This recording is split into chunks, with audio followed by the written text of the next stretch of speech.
Hello friends, welcome back to online class standard first subject Gujarati.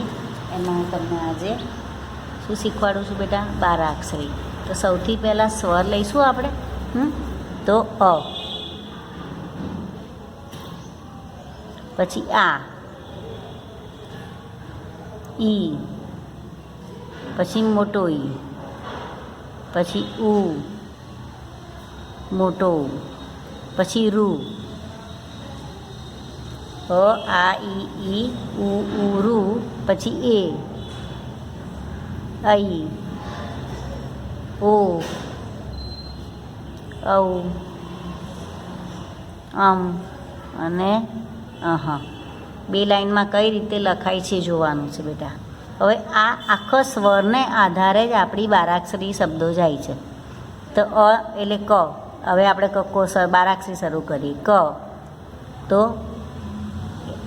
અની માત્રા ઈ, પછી કા, જો આની માત્રા થઈ, પછી કી તો રસ્વઈ, પછી કી મોટોઈ દીર્ઘઈ, પછી કુ નાનો, પછી કુ એટલે મોટો, ક કા કી કુ, પછી રૂ તો ક્રૂ, ક્રૂ આમ લખાય ક્રૂ, પછી કે એક માત્ર, કઈ જેમ અઈ લો છો ને એમ અહીંની જગ્યાએ કઈ, પછી કો કાનોન માત્ર, કૌ કાનો અને બે માત્ર, કમ અને કહ, બરાબર।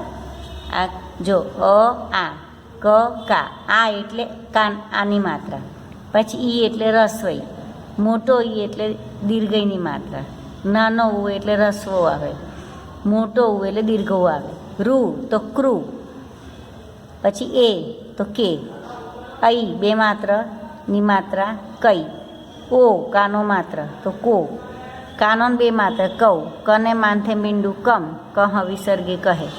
પછી એવી રીતે ખ, બે લીટીમાં કઈ રીતે લખવાનું છે એ તમારે જોવાનું છે બેટા। ખ પછી ખને કાનો ખા, પછી ખને રસ્વઈ ખી, ખને દીર્ઘઈ ખી, પછી ખને રસ્વઉ ખુ,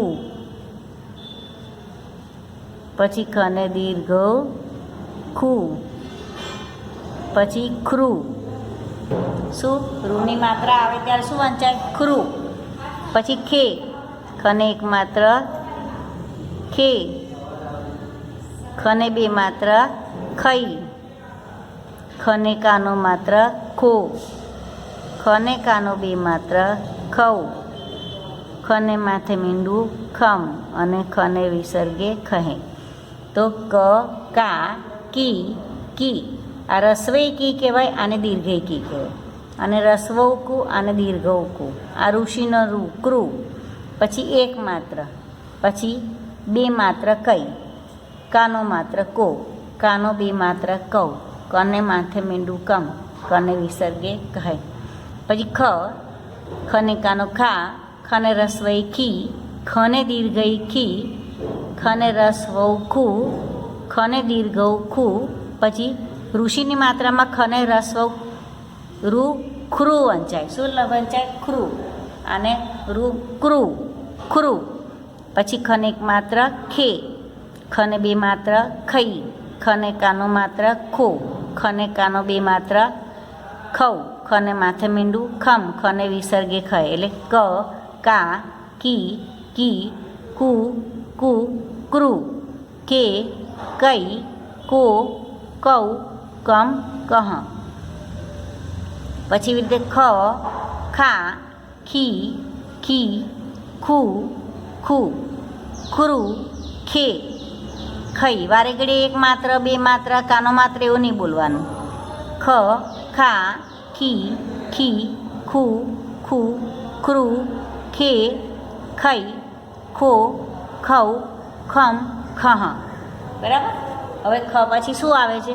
ગણપતિનો ગ, તો ગ ડબલ લાઈનમાં કઈ રીતે લખાવીએ જુઓ। ગ, પછી ગને કાનો ગા, પછી ગી, ઘને દીર્ઘઈ ગી, આ દીર્ઘઈ કહેવાય અને આ રસવઈ કહેવાય. આ નાનો ઈમાં રસવઈ આવે, મોટો ઈમાં દીર્ઘઈ આવે. પછી નાનો ઉમાં ગુ, રસવઉ ગુ આવે, અને મોટો ઉમાં ગને દીર્ઘઉ ગુ, આ રસવઉ ના દીર્ઘઉ ગુ. પછી ગુરુ, શું બોલાય? ગુરુ. પછી ગને એક માત્ર ગે, ગને બે માત્ર ગઈ, ઘને કાનો અને માત્ર ગો, ઘને કાનો અને બે માત્ર ગૌ, ગને માથે મીંડું ગમ અને વિસર્ગે ઘે. બરાબર? તો ગ, ગા, ગી, ગી, ગુ, ગુ, ગુરુ, ગે, ગઈ, ગો, ગૌ, ગમ, ગહ. તો આ જે સ્વર છે અ, આ, ઈ, ઉ, રૂ, એ, ઐ, ઓ, ઔ, અમ, અહ, એની ઉપરથી જ આપણા બારાક્ષરીના અક્ષરો શરૂ થાય છે.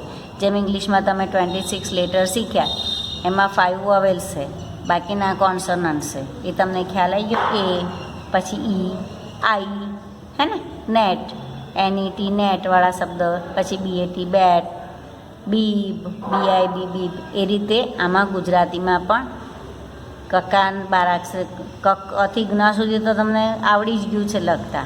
સ્વર ઉપર જે આવે છે માત્રાઓ, એના આધારે જ આપણી આખી ભાષા શરૂ થાય છે. તો ક, કા, કી, ખી, કુ, કુ, ક્રુ, કે, કઈ, કો, કૌ, કમ, કહ. પછી ખ, ખા, ખી, ખી, ખુ, ખુ, ખૃ, ખે, ખઈ, ખો, ખૌ, ખમ, ખહ. બોલીને લખવાનું છે બેટા. ગ, ગા, ગી, ગી, ગુ, ગુ, ગુરુ, ગે, ગઈ, ગો, ગૌ, ગમ, ગહ. હવે ક, ખ, ગ, પછી કયો ગ આવશે? ઘરનો ગ. ઘરનો ગમાં શું આવે બેટા? બંને પાંખિયા સાથે સેમ આવે, સરખા. જો તમે ઉપર નીચે લખો, થોડો અડધેથી લખો તો ધ વંચાઈ જાય, હે ને? તો ગ, ગા, ગી, ગી, આમ લખાય. પછી ગુ, આ ડબલ લાઇનમાં કઈ રીતે લખાય એ શીખવાનું છે બેટા તમારે. ગુ, બંને લાઇનને અડીને અક્ષરો લખવાના છે. ગુ, પછી ગુરુ, આમ. બરાબર? ગે,